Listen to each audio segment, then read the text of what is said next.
আল্লাহ বলেন পৃথিবীর মানুষেরা রে, রিজিক তালাশ করো, এটা আমি আল্লাহর নির্দেশ তোমাদের প্রতি।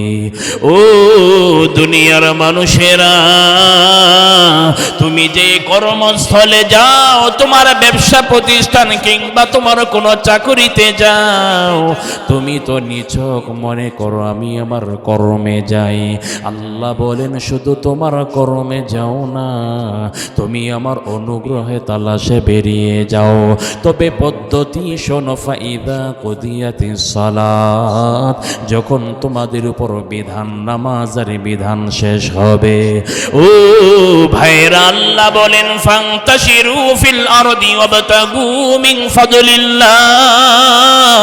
আল্লাহ বলেন যখন নামাজের বিধান শেষ করবা, তোমরা জমিনে বিচরণ করো।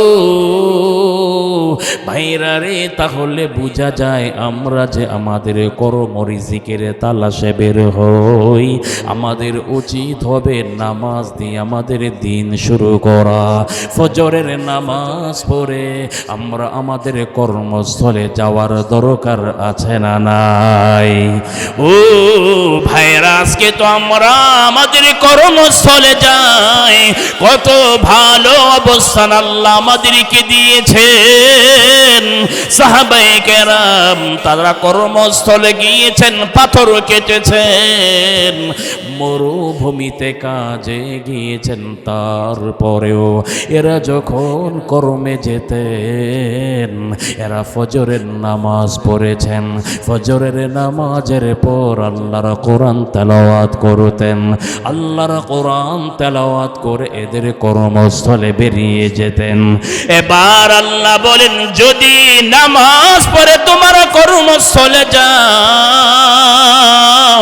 আমি আল্লাহ জানিয়ে দিলাম যকুরুল্লাহ, তুমি তোমার কাজ শুরু করবে, আল্লাহর নাম স্মরণ করবে, তুমি তোমার কাজ শেষ করবে, আল্লাহর নাম স্মরণ করবে।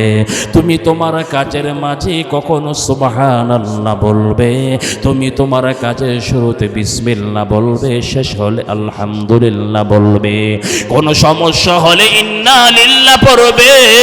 পৃথিবীর মানুষেরা, এইভাবে যদি তোমার প্রতিদিনের কাজ তুমি চলমান রাখো, আল্লাহ বলেন লাআল্লাকুম তুফলিহুন, আল্লাহ বলেন তাহলে তুমি সফল, দুনিয়াতেও সফল, আখিরাতেও সফল। এবার নবী বলেন উম্মতেরা শুনে রাখো, কোন মানুষ যদি ঘর থেকে বের হয়, মাথার ঘাম পায়ে ফেলে ফেলে কষ্ট করে, আর ওই মানুষটার মন ইচ্ছে হয় আমি এই যে কষ্ট করি টাকা দিয়ে আমি আমার স্ত্রীর ভরণ পোষণ দিব, সন্তানের খরচ বহন করব, মা বাবার পেছনে খরচ করব, আল্লাহর হাবিব বলেন এ উম্মতরা, এই মানসিকতা নিয়ে যদি তোমার কাজ চালিয়ে যাও, নবী বলেন তুমি তো মনে করো তুমি শুধু কাজ করছো, না না, তুমি যতক্ষণ পর্যন্ত তোমার কাজে লেগে থাকবে, ততক্ষণ জিহাদের ময়দানে অংশগ্রহণ করলে যেই পরিমাণ সওয়াব হতো, ওই পরিমাণ সওয়াব আল্লাহ তোমার আমল নামায় লিখে দিবে। ইয়া আইয়ুহার রুসুল কুলু মিনাত তাইয়্যিবাতি ওয়া'মালু সালিহান ইন্নী বিমা তা'মালুনা আলীম।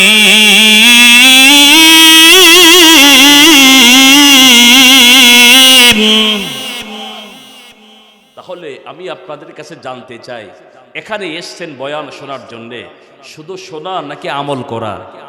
আমল করা। তাহলে প্রত্যেকেই তো রুজির জন্য বের হই, তাই না?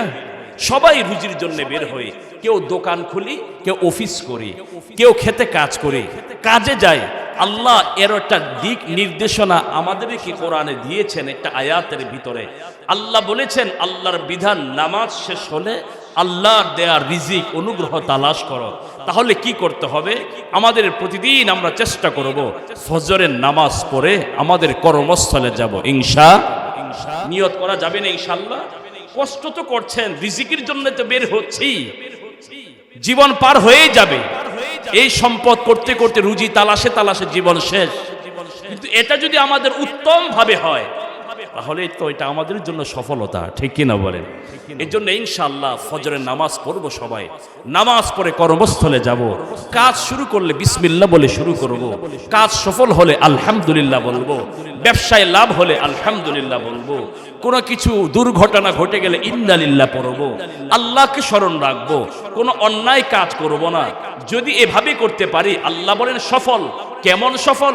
নবীজি বলছেন শুধু দুনিয়ার কাজে তো তোমার লাভ উপার্জন হবেই, শুধু লাভ আর উপার্জন নয়, তোমার আমল নামায় জিহাদে অংশগ্রহণের সমপরিমাণ সওয়াব দিয়ে দিব।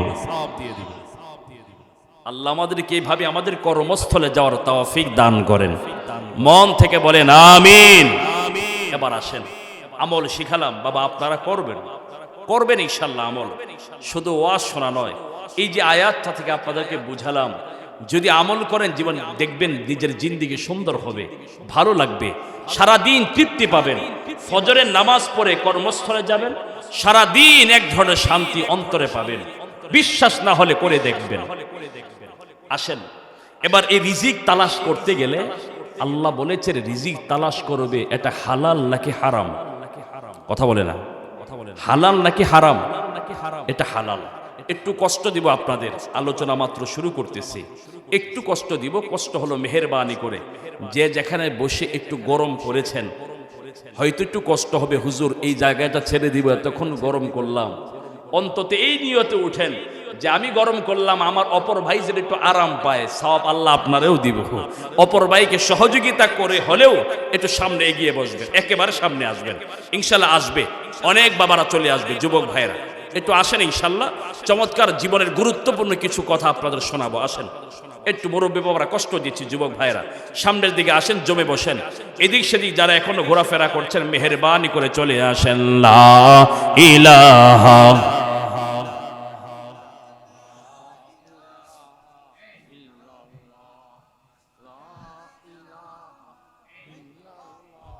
জোরে লা ইলাহা লা ইলাহা ইল্লাল্লাহ মুহাম্মাদুর রাসূলুল্লাহ সাল্লাল্লাহু আলাইহি ওয়াসাল্লাম। এবার শুনুন, আমরা আমাদের কর্মস্থলে বের হব সকালবেলা কি দিয়ে? জোরে বলেন মাশাআল্লাহ। ফজর দিয়ে আমাদের কর্মস্থলে বের হলাম, রিজিক তালাশ করব। মাঝে মাঝে আল্লাহর যেভাবে স্মরণ করা যায় আল্লাহকে স্মরণ করব। এভাবে রিজিক হালাল না হারাম? জোরে বলতে হবে, হালাল নাকি হারাম? এই হালালের নির্দেশ আল্লাহ শুধু এই বাঙালি মুসলমান ১৫০০ পরে দেন নাই। নবী মারদাত আজওয়াজিক আল্লাহু গফুরুর রহিম।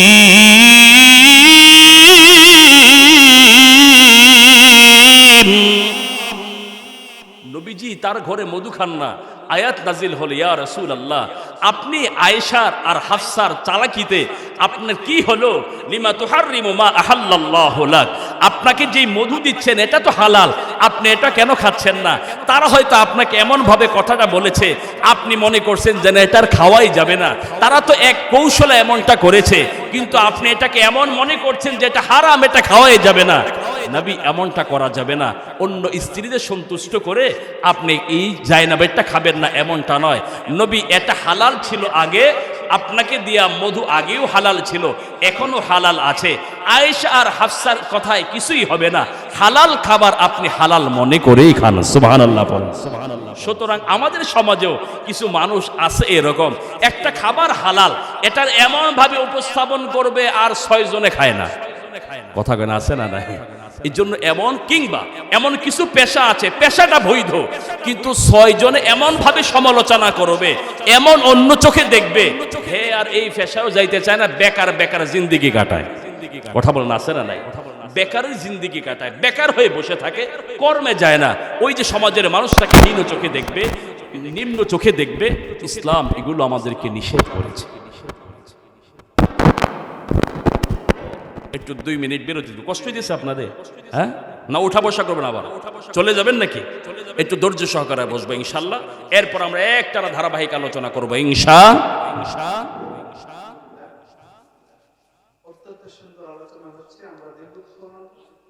যেমন হালাল রিজিকের ব্যবস্থা আছে। একটা কথা ভালো করে মাথায় রাখবেন, আমরা হালাল খাবার খাই না, হারাম খাবার আমরা খুব দূরে থাকি। হারাম খাবার, মৃত জন্তু আমরা খাই না, শূকর খাই না, মৃত গরুর গোশত খাই না।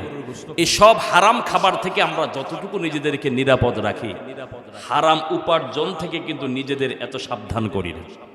কথা বলেন, হারাম খাবার থেকে খুব নিজেদের সেফ রাখি, নিরাপদ রাখি, কিন্তু হারাম উপার্জন থেকে বাঁচার কল্পনাও আমাদের মাথায় আসে না, যেটা হারাম, এটা হারাম। নবী আলাইহিস সালাতু ওয়াস সালামের একটা হাদিস আপনাদের শোনাই।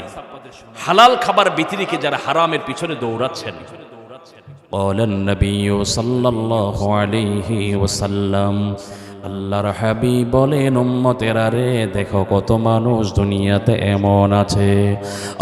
দুনিয়ার মানুষেরা নামাজ পড়ো, রোজা রাখো, হজ করো, কত দান দক্ষিণা করার পরেও আল্লাহ পাকের কাছে হাত বাড়িয়ে দেয়। নবী বলেন, জানোনি কেমনে দোয়া করে? আল্লাহর হাবিব বলেন, বান্দা যখন মুসাফির হয়, ওই বান্দা মুসাফির অবস্থায় দোয়া করলে কবুল করবেন যিনি, তিনি কে?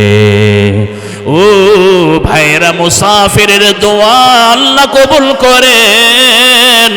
আল্লাহর নবী বলেন, উম্মতেরা রে, একজন বান্দা যখন মুসাফির হয়ে সফরে বের হয়েছেন, ওই মুসাফিরকে আল্লাহ এত পছন্দ করেন, জোহরের 4 রাকাত ফরজ নামাজ হলে আল্লাহ বলেন, বান্দা কষ্ট হবে না, না, তোমার 4 রাকাত পড়তে হবে না, 2 রাকাত পড়ো। আরে বান্দা, এশার 4 রাকাত তোমার কষ্ট হবে, তুমি 2 রাকাত পড়ো। এত আদর, এত মায়া মুসাফির ইমানদারকে আল্লাহ করেন। কিন্তু আমার নবী বলেন, মুসাফির এমন ধুলা মাটি মেখে মেখে চেহারাটা মলিন করে আল্লাহর দরবারে 2টি হাত বাড়িয়ে যখন দোয়া করে, ও আল্লাহ, মুসাফির অবস্থায় তুমি দোয়া কবুল করো। এমন সময় ওই উম্মত যদি এমন হারামখোর হয়, আসমান থেকে আওয়াজ আসে, বান্দা কেমন করে দোয়া কবুল হবে?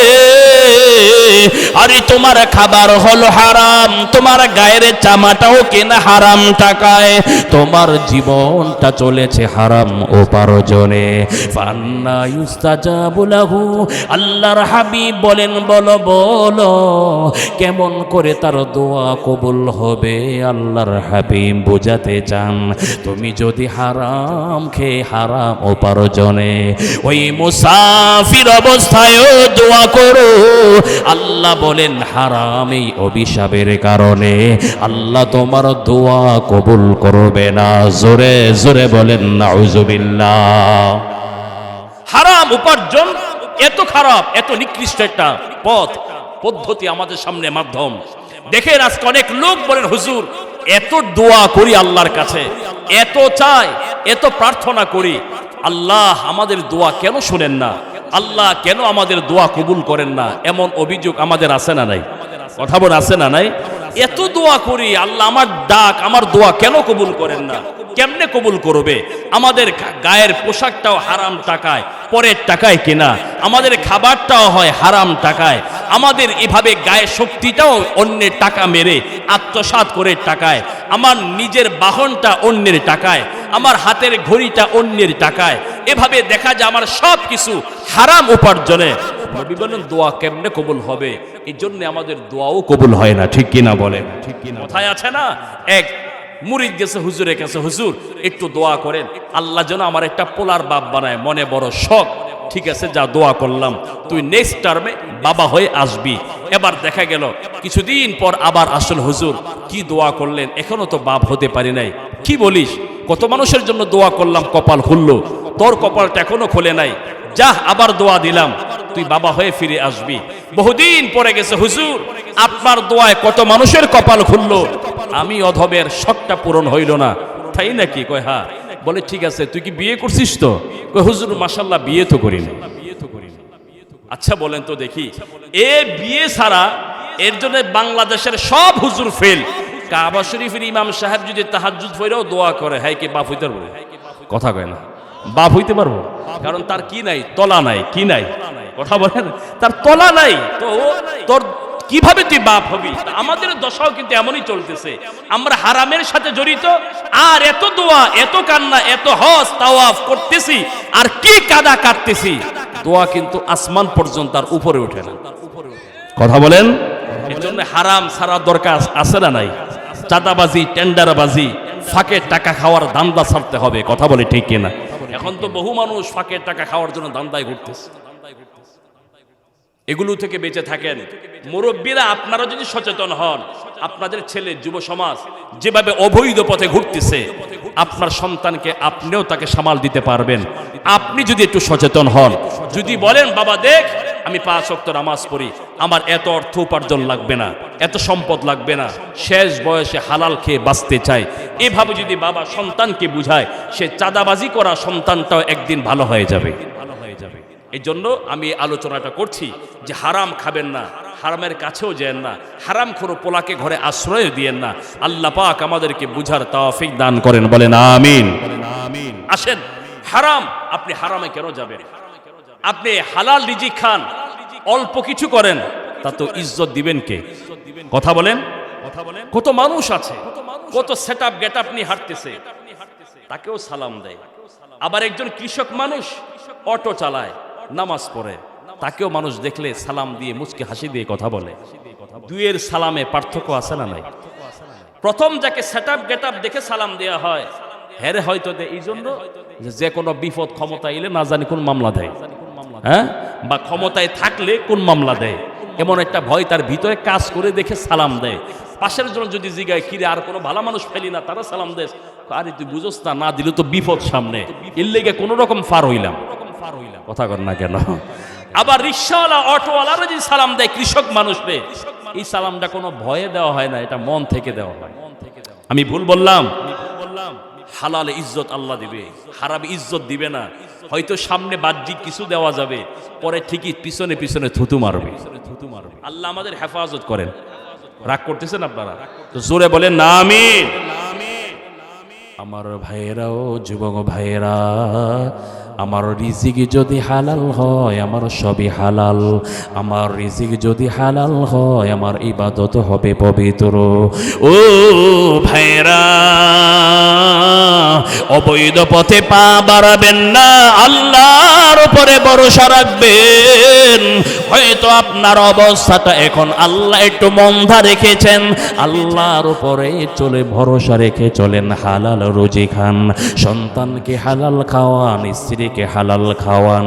হয়তো আপনার আজকের দিনটা মন্দ যাবে, কোনো একদিন সামনে আসবে, আল্লাহ আপনার সন্তান দিয়ে আপনার কপাল আল্লাহ খুলে দিবে। ও ভাইরা, দেখেন কেমন বিশ্বাস ছিল হযরত আবু মুসা আল-আশআরী রাদিয়াল্লাহু আনহু, ইয়ামেন থেকে মদিনার পথ ধরেছেন। প্রায় 40 থেকে 50 জনের কাফেলা নিয়ে রওনা হন। তখন আবু মুসা আশআরী সাহাবী, তখন ইসলাম কবুল করেন নাই, মুসলমান হন নাই। ওনারা যখন মদিনার পথ ধরলেন, সাথে যেই খাবার সামগ্রী ছিল এগুলো প্রায় শেষ হওয়ার পথে। মদিনায় আসার পর এরা আল্লাহর নবীর হাতে তাওহীদের কালিমা পড়ে ঈমানদার হলেন। এবার আল্লাহর নবীর হাতে বায়াত গ্রহণের পর কিছুদিনের মধ্যে তাদের যে খাবার সংরক্ষণে ছিল এই খাবারগুলিও শেষ হয়ে যায়। আবু মুসা আল আশআরী 4 জন প্রতিনিধি দিয়ে নবীর দরবারে পাঠান, তোমরা যাও আল্লাহর নবীর কাছে যাইয়া আমাদের বলো কিছু খাবারের ব্যবস্থা করে দিতে, আমাদের তো এখন কোনো খাবারের ব্যবস্থা নাই। এবার 4 জন প্রতিনিধি আল্লাহর নবীর কাছে খাবারের জন্য যখন যাবে রওনা হয়েছেন, নবীর কাছাকাছি যান, নবীর সাথে কথা বলবেন। আল্লাহর কি ইচ্ছে ছিল, আমার নবী কোরআন তেলাওয়াত করতেছেন, তেলাওয়াতের ধারাবাহিকতায় আমার নবীর সামনে একটা আয়াত চলে এসেছে, নবী তেলাওয়াত করেন, ওয়ামা মিন দাব্বাতিন ফিল আরদি ইল্লা আলাল্লাহি রিজকুহা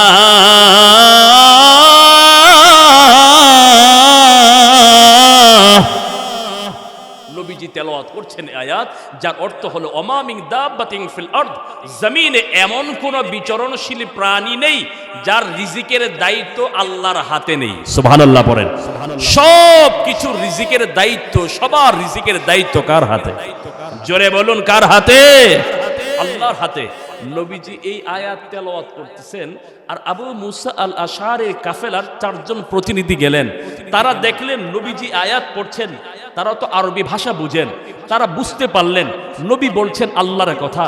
আল্লাহ নাকি আমাদের খাবারের দায়িত্ব আল্লাহর হাতে। কার হাতে? আল্লাহর হাতে। এখন গিয়া নবীর কাছে কেমনে খাবার চাই? সুবহানাল্লাহ বলেন। কারণ নবী যেহেতু আয়াত করছেন দায়িত্ব আল্লাহর হাতে, তাহলে আমার চাইতে হবে কার কাছে? নবীর কাছে। আর এখন যাওয়ার দরকার নাই। এই আয়াত আল্লাহর কি ইচ্ছে, নবী পড়ছেন, তারাও সবক নিল। আমরা যদি হইতাম কি কইতাম জানেননি? তুই আমার দেখছস তো ওই লেগে পড়তাছস। কথা কন না কেন? তুই আমার দেখছস এর লেগে আয়াত পড়স না, তোর কাছে চাইতে আইছি এই জন্য পড়তেছস না। এটা না রাখেন। মসজিদে জুমার দিন হুজুরে বয়ান করে, মনে করেন এলাকার বড় সুদখোর গিয়া মসজিদের সামনে বসছে, একেবারে দ্বিতীয় কাতারে বসলো, ধরেন দ্বিতীয় কাতারে বসলো। আজকে ইমাম সাহেবের ঘটনাক্রমে আলোচ্য বিষয় হলো সুদ। কি? জোরে বলেন। ইমাম সাহেবের আলোচ্য বিষয় সুদ। ইমাম সাহেব ভূমিকা নিয়ে আলোচনা করতে করতে সুদের আলোচনা একবারে চূড়ান্ত পর্যায়ে আলোচনা করছেন। মসজিদ থেকে বের হয় আরেকটার লগে কয়, আজকে তো হুজুরে আমার পাইছে, আমার সামনে দিয়ে হেমনে ওয়াজটা ধরছে। কথা কয় না?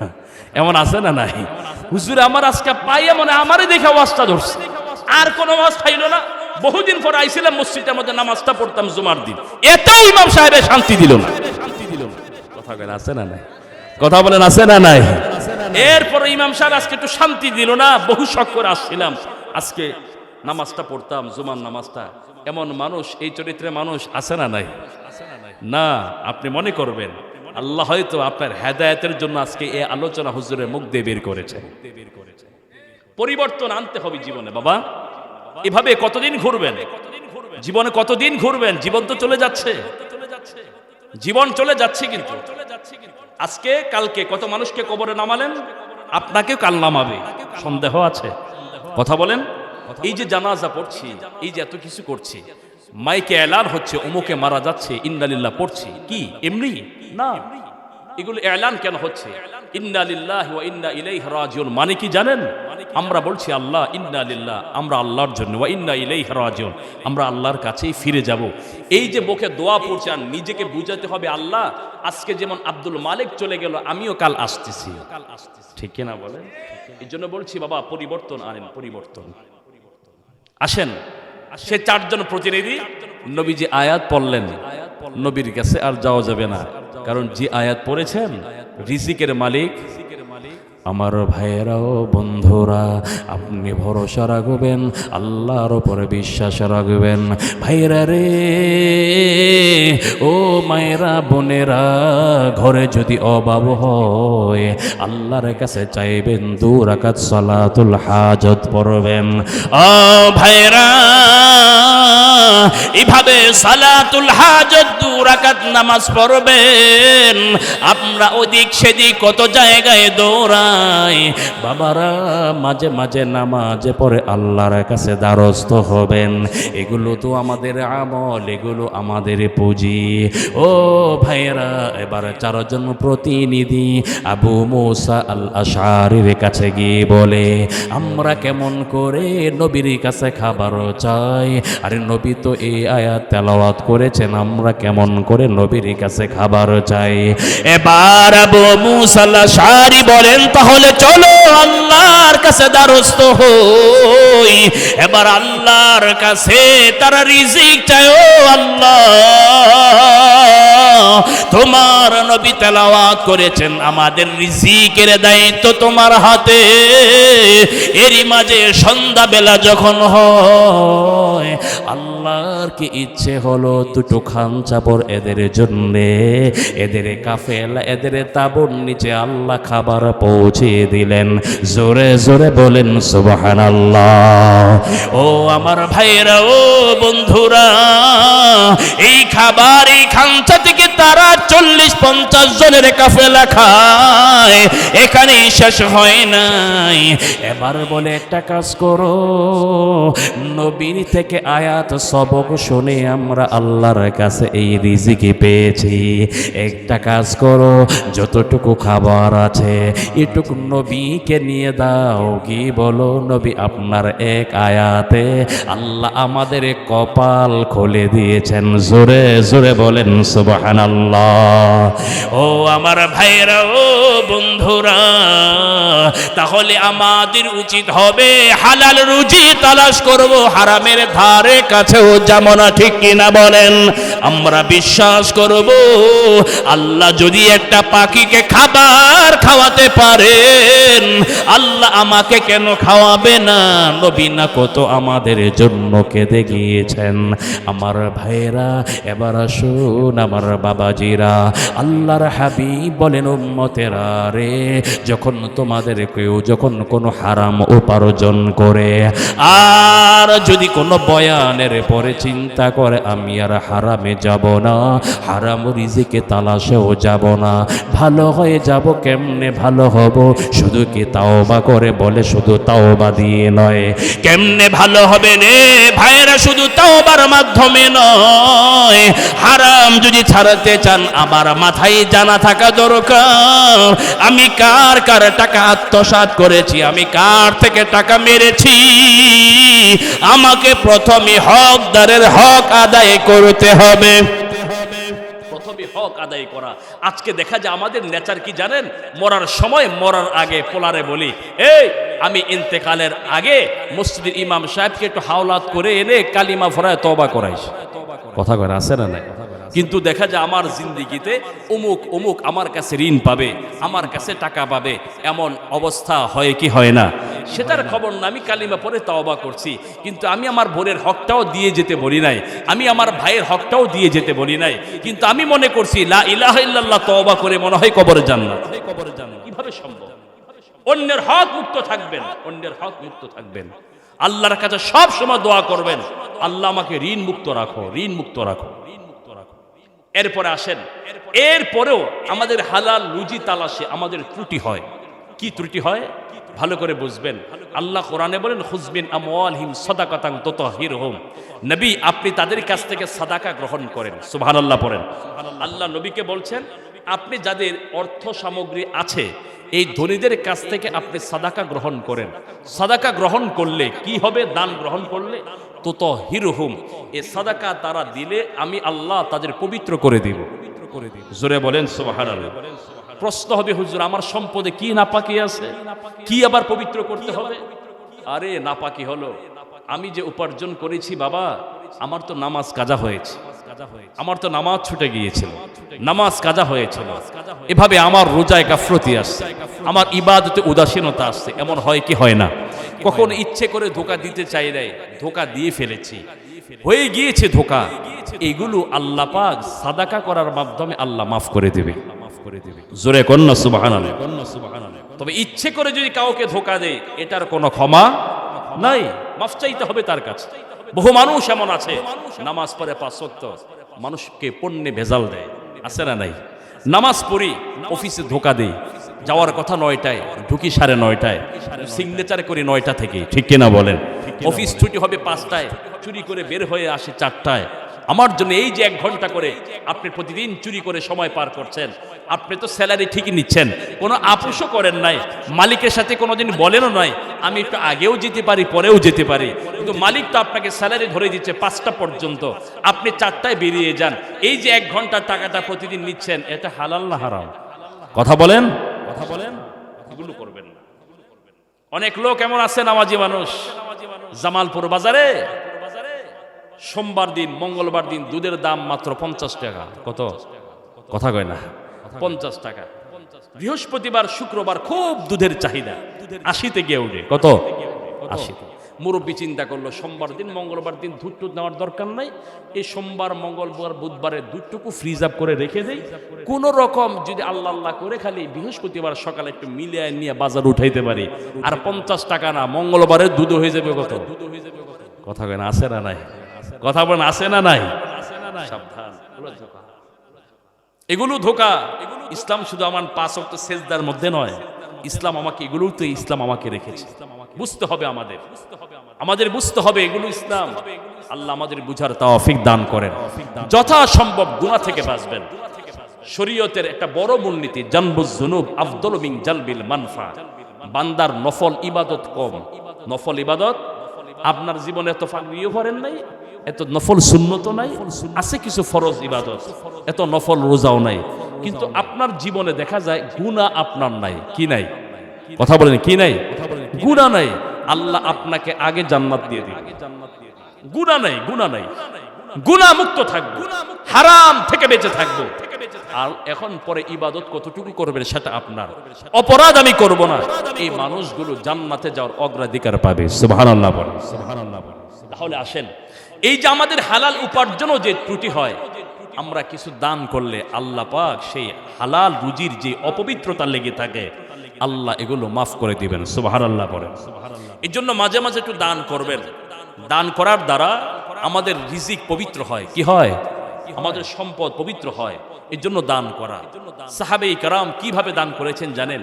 তাদের ভিতরে কি আগ্রহ ছিল। জান্নাতে যাওয়ার কথা বলেছেন সাহাবীরা, দানের জন্য পাগল। সুবহানাল্লাহ গণ। নবীজির কাছে একজন সাহাবী হযরত আবু লুবাবা, আরেকটা এতিম বাচ্চা নবী আলাইহিস সালাতু ওয়াস সালামের দরবারে এসেছেন। ঘটনাটা কি? ঘটনাটা ভালো করে শুনেন। এতিম বাচ্চার সাথে আর আবু লুবাবার পাশাপাশি জমিন। এখন এতিম বাচ্চাটা চাচ্ছে, ছোট্ট একটা ছেলে, সে বলছে আমার বাবার রেখে যাওয়া সম্পদটুকু আমি একটু এরিয়া দিব।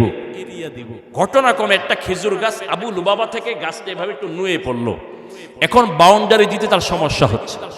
বলছে আপনি গাছটা আমাকে দিয়ে দেন, না হয় গাছটা আমার কাছে দিয়ে আপনি একটা টাকা নেন। এখন আবু লুবাবা মনে মনে ভাবছে, এরে দিয়েই কি হবে, আর এই এতিম বাচ্চা আর দিবেই কয় টাকা। চিন্তা করলো যে না, আমি তোমার সাথে কিছু বলতে চাই না, তোমাকে দিব না, বিক্রিও করবো না। সুবহানাল্লাহ বলেন। কিছু মানুষ আছে একটু ঠেডা মেজাজের, কথা কয় না কেন?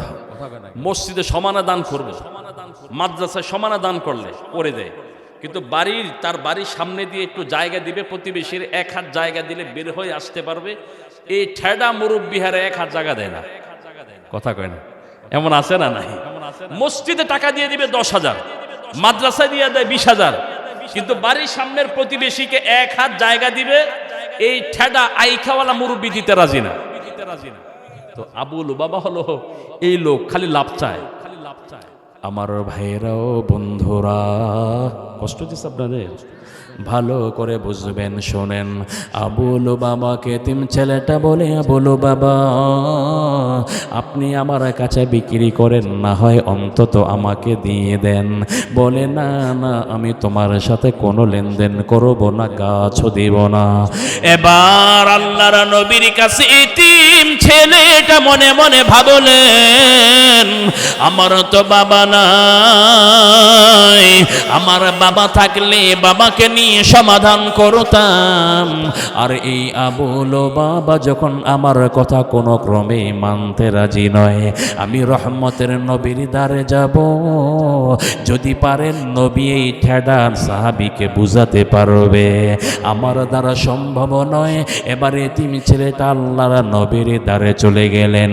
ইয়া রাসূলুল্লাহ, ও দিনের নবী, আপনার সাহাবী আবুল বাবাকে আমি বলেছি এই গাছটা দিয়ে দিতে, এই গাছটা কেটে আমি বাউন্ডারে দিব, কিংবা এভাবে ঘুরে নেব। এবার নবী আবুল বাবাকে ডেকে বলেন, হে আবুল বাবা, তুমি একটু এতিমের প্রতি মায়া করো, এতিমকে একটু আদর করো, এতিমের কথা শোনো। আবুল বাবা বলেন, ইয়া রাসূলুল্লাহ, আপনি আমারে যতই বুঝান কাজ হইব না। আছে না নাই? এমন কিছু মানুষ সমাজে আছে, হাজারো বুঝায়, কত হুজুর দিয়ে বুঝালে, ইমাম সাহেব দিয়ে বুঝালেও মুরব্বী লোক সহজে বাঁকা হয় না। আছে না নাই? আবুল বাবা বলেন, ইয়া রাসূলুল্লাহ, আমি তার কাছে গাছ বিক্রি করব না, গাছও দিব না। আমার নবী এবার আবুল বাবাকে বলে, আবুল বাবা রে, এই এতিম ছেলেটাকে গাছের সীমাটুকু দিয়ে দাও, আমি কথা দিলাম জান্নাতে তোমাকে একটা খেজুরের বাগান দিয়ে দিব। এবার আবুল বাবা বলেন, ইয়া রাসূলুল্লাহ, আমি এখনো দিব না, না না, আমার এই গাছ দিব না। এবার পাশে একজন সাহাবী আবু দাহদা রাদিয়াল্লাহু আনহু বলেন, ইয়া রাসূলুল্লাহ, আপনি যে আবুল বাবাকে যেই অফারটা করেছেন, যদি এই গাছটা দেয় আপনি নাকি জান্নাতে খেজুরের বাগান দিবেন। নবী গো, ইয়া রাসূলুল্লাহ, আমি একটু জানতে চাই এই জান্নাতের খেজুর বাগানের অফারটা, এটা কি শুধু আবুল বাবার জন্য খাস, নাকি নবী আমিও নিতে পারবো? জোরে বলেন না সুবহানাল্লাহ। হযরতে আবু দাহদা বলেন, ইয়া রাসূলুল্লাহ, আপনি আমাকে বলেন এই অফারটা কি তার জন্য খাস, নাকি আমিও নিতে পারবো? আমি আল্লাহর হাবিব বললেন, আবু দাহদা, যদি তুমি চাও তুমি অফারটা নিতে পারো। এবার আবু দাহদা লুবাবাকে ডেকে বলে, ভাই শোনো, আরে তোমার একটা গাছ তুমি আমার কাছে বিক্রি করে দাও। বলে কেমনে, কিভাবে, কি দিয়ে নিবে? হযরত আবু দাহদা বলেন, তুমি তো আমার ব্যাপারে জানো, মদিনাতে আমি একজন খেজুরের বড় ব্যবসায়ী, আমার একটা বাগান আছে, ওই বাগানের ভিতরে 600 খেজুর গাছ। কত? জোরে জোরে। এ আবুল বাবা, আমার বাগানে 600 খেজুর গাছ আছে। শুধু খেজুর গাছ নয়, তুমি তো আমাকে ভালো করে চেনো, ওই বাগানের ভিতরে একটা মিষ্টি পানির কুয়া আছে, যেই কুয়া থেকে আমার রহমতের নবীও পানি পান করে। ও আবুল বাবা, আমার সাথে কথা দাও, এর ভিতরে আমি নিজেও থাকি, আমার পরিবার সন্তানদের নিয়ে থাকি, এই বাগানের ভিতরে থাকি। তুমি যদি চাও আমার সেরা পছন্দের বাগানটা তোমাকে দিব, এরপরে ওই গাছটা আমার কাছে বিক্রি করে দাও। কারণ আবুল বাবারে, আমি দুনিয়ার 600 গাছ দিতে রাজি।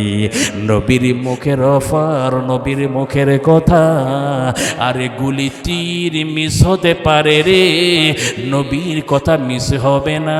নবী যখন বলেছে জান্নাতে খেজুরের বাগান দিবে, আমি যদি খেজুরের বাগানের গ্যারান্টি নবীর মুখে পাই, আমার কোনো বুঝতে বাকি নাই, জান্নাতে যেতেও আমার দেরি হবে না। জোরে জোরে বলেন সুবহানাল্লাহ। এবার বলো বাবা বলে হাবু দাদা, তাহলে আমি রাজি আছি, তোমার বাগান দিবে, তবে সাক্ষী রাখো। চিন্তা করেন তো দেখি কেমন ঠাটা মেজাজের লোক। বলে এমনি দিব না, সাক্ষী রাখো, তুমি যে এত বড় বাগান দিবে, তুমি সাক্ষী বানাও, আমি এরপর তোমার সাথে কথা দিব। বলে ঠিক আছে, সাক্ষী রাখলাম, তাতে কি তুমি রাজি? বলে হ্যাঁ আমি রাজি। এবার বলে চলো তাহলে তোমাকে বাগান বুঝিয়ে দে। এবার আবু দাহদা বাগানের কাছে গিয়ে, ওনার বাগানের কাছে গিয়ে বললে, বেগম সাহেব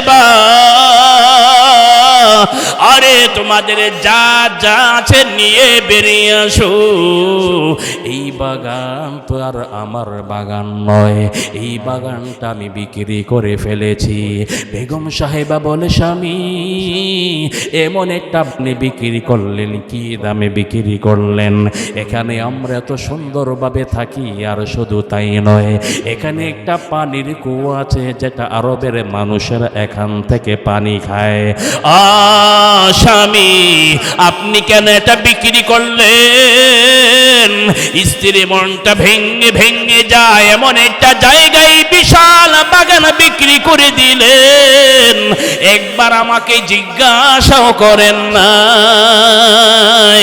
আবু দাহদা বলে বেগম সাহেবা তোমাকে জিজ্ঞাসা করার দরকার নাই, আর এই বাগান ছেড়ে বেরিয়ে যাও, আমি তো এই বাগান বিক্রি করে জান্নাতের খেজুর বাগান কিনে ফেলেছি। আরে বেরিয়ে যাও, নবী বলেছে এই কথা, আমি নবীর কথায় বিশ্বাস রেখে আমি এই খেজুর বাগানটা তার কাছে বিক্রি করলাম। ইয়া রাসূলুল্লাহ। এবার আবু দাহদা পরিবার নিয়ে বের হয়ে গেলেন, তাকে তারটা বুঝিয়ে দিলেন। আর একটা গাছ, নবীর কথায় ওই গাছটা আবু দাহদা আবু লুবাবার গাছটা কিনে নিলেন। এবার আবু দাহদা বলেন ইয়া রাসূলুল্লাহ, ও দিনের নবী, এই জেনেন আমি খেজুর গাছ কিনেছি, আপনি বলেছেন এতিম বাচ্চাকে দিলে জান্নাতে আমার খেজুর বাগান দিবেন, আমি কিনেছি এই জেনেন খেজুরের গাছ, আপনি এতিম ছেলেটাকে দিয়ে দেন। আমার নবী বলেন আবু দাহদা রে, আল্লাহর জান্নাতে তোমার জন্য খেজুরের বাগান অপেক্ষা করতেছে। ফাইদা কুদিয়াতিস সালাতু ফান্তাশিরু ফিল আরদি ওয়াবতাগু মিন ফাদলিল্লাহি ওয়াযকুরুল্লাহ কাসীরান লাআল্লাকুম তুফলিহুন। এই ছিল সাহাবায়ে কেরামদের আল্লাহর নবীর কথায় বিশ্বাস ছিল এমনই। নবী আপনার জবানে বলেছেন তো জান্নাতে একটা খেজুরের বাগান পাবো, আমার 600 গাছ বিশিষ্ট খেজুরের বাগান দিয়ে একটা গাছ কিনলাম, এতিম ছেলেটাকে দেন, আমার জান্নাতে বাগান দিয়েন। এই ছিল সাহাবীদের দান। সুবহানাল্লাহ পড়েন। মুহতারাম হাজরিন, এই জন্য তারা তো 600 বাগান দিয়েছে, আমি 600 বাগান দেবার কথা বলছি না। আমাদের উচিত হবে যাদেরকে আল্লাহ ধন সম্পদ বেশি দিয়েছেন, বৎসরে একটা যাকাতের হিসাব আছে, আপনারা কি জানেন? কথা বলেন। সমাজের ধনী মানুষ এটা চিন্তাও করে না যে শতকরা 2.5 টাকা হারে আমার সম্পদ পবিত্র করার জন্য আল্লাহ যে শতকরা 2.5 টাকা হারে গরিবের হক আমার ঘরে রেখেছেন।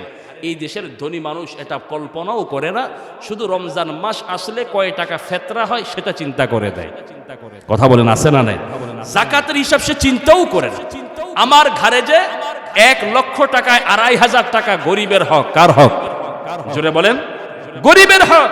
আপনি আমাকে মাথায় রাখতে হবে, আমি যদি যাকাতের টাকা না দিই, শতকরা 2.5 টাকা মানে হলো 1 লক্ষ টাকায় 2.5 টাকা যদি আমি গরিবকে না দিই, আমি শুধু টাকা বাড়াই আর টাকা জমাই, মাথায় রাখতে হবে প্রতি লাখে আমি 2,500 গরিবের টাকা মেরে খাচ্ছি।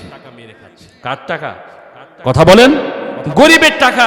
আরে নামাজি মানুষ বলবেন হুজুর হালাল টাকা তো আমার, বুঝলাম আপনার হালাল টাকা, এই হালাল টাকায় যে আপনি গরিবের টাকা খেলেন এটাও তো চিন্তা করছেন।